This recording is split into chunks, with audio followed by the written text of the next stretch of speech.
Bah, c'est forcément une grosse déception, mais même si effectivement vous jouez une équipe où il y a des internationaux, des joueurs qui ont connu la CAN, qui font la Ligue des Champions, etc., etc. Donc c'est du très haut niveau africain. Mais pour autant, si contre ce genre d'équipe, vous vous donnez aussi, vous faites des cadeaux comme on en a fait là, ben forcément les choses elles sont encore plus compliquées qu'elles ne devraient l'être. Donc c'est ça aussi qui pose problème parce que ce genre d'erreur, ce genre de cadeau, ça se répète et donc ça commence à faire beaucoup. Voilà, donc il va falloir qu'on trouve des solutions très rapidement. Il y a pas mal de problèmes, ça on le savait. Euh, il y a pas mal de travail, ça on le savait aussi, donc il faut continuer. Voilà, c'est forcément une grosse déception. L'ampleur du score aussi apporte un peu plus de déception.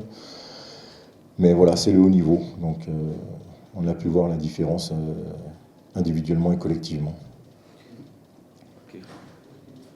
Coach, moi c'est Désiré de BNB. J'ai deux questions.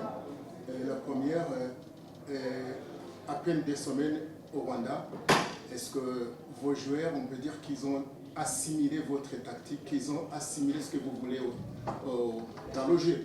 Ma deuxième question, ils sont mis beaucoup de choses. Par exemple, le joueur Soumani, pourquoi il n'est pas là? Pourquoi Fanga n'est pas là? Ils sont mis beaucoup de choses. Quelle est réellement la vérité par rapport à ces jeux qui ne sont pas disponibles pour Rayon Sport? Euh, non, effectivement, les joueurs, ils n'ont pas assimilé ce qu'on leur demande, loin de là.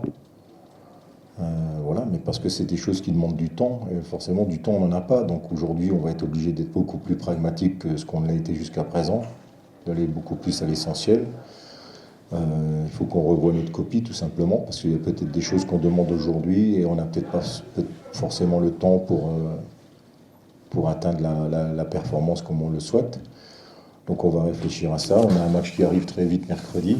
Donc voilà, encore une fois, on n'a pas le temps de se poser. Il faut vraiment qu'on continue à avancer. Après, il y a des joueurs qui sont absents. Bah, des fois, ça peut être des raisons sportives, ça peut être des raisons administratives. Voilà, il y a des choses qui aussi se gèrent en interne. Je comprenais bien, c'est pas que je ne veux pas répondre à votre question, mais c'est que vous comprendrez bien qu'il y a aussi des choses qui restent au sein du club. Mais quand on prend des décisions, il y a forcément une motivation derrière chaque décision. Voilà, on ne le fait pas gratuitement ni sans réflexion. Voilà, aujourd'hui c'était comme ça, demain ce sera peut-être autrement. Mais voilà, faut qu'on continue à avancer, puis surtout qu'on continue à travailler. Le coach, quand il n'y a pas de réponse, alors qu'il y a beaucoup de rumeurs dans la rue, ça renforce ces rumeurs. Parce qu'on dit il est suspendu, il n'est pas prêt. Qu'est-ce qu'il en est au juste? Vous savez, si on s'attache à chaque fois aux rumeurs, on n'a pas fini, hein, parce que pouvait en avoir beaucoup. Après, je le comprends, hein, forcément. Voilà. Il y a des décisions qui ont été prises. Voilà. Il y a des joueurs qui peut-être n'étaient pas prêts à jouer là pour différentes raisons. Voilà. Donc, je peux pas encore une fois, vous comprenez bien qu'on peut pas tout dévoiler sur la place publique. Voilà. Il y a des choses qui sont propres à Rayon, qui sont propres au club, qui sont propres au groupe, qu'on doit gérer et qu'on va gérer, qu'on a géré de toute façon. Et puis voilà, puis ben, mercredi, nous maintenant, on doit être forcément focalisé sur le match de mercredi. Et ben, peut-être que les choses vont changer et que ben, voilà, peut-être ces joueurs-là vont réintégrer le groupe et qu'on aura d'autres humeurs.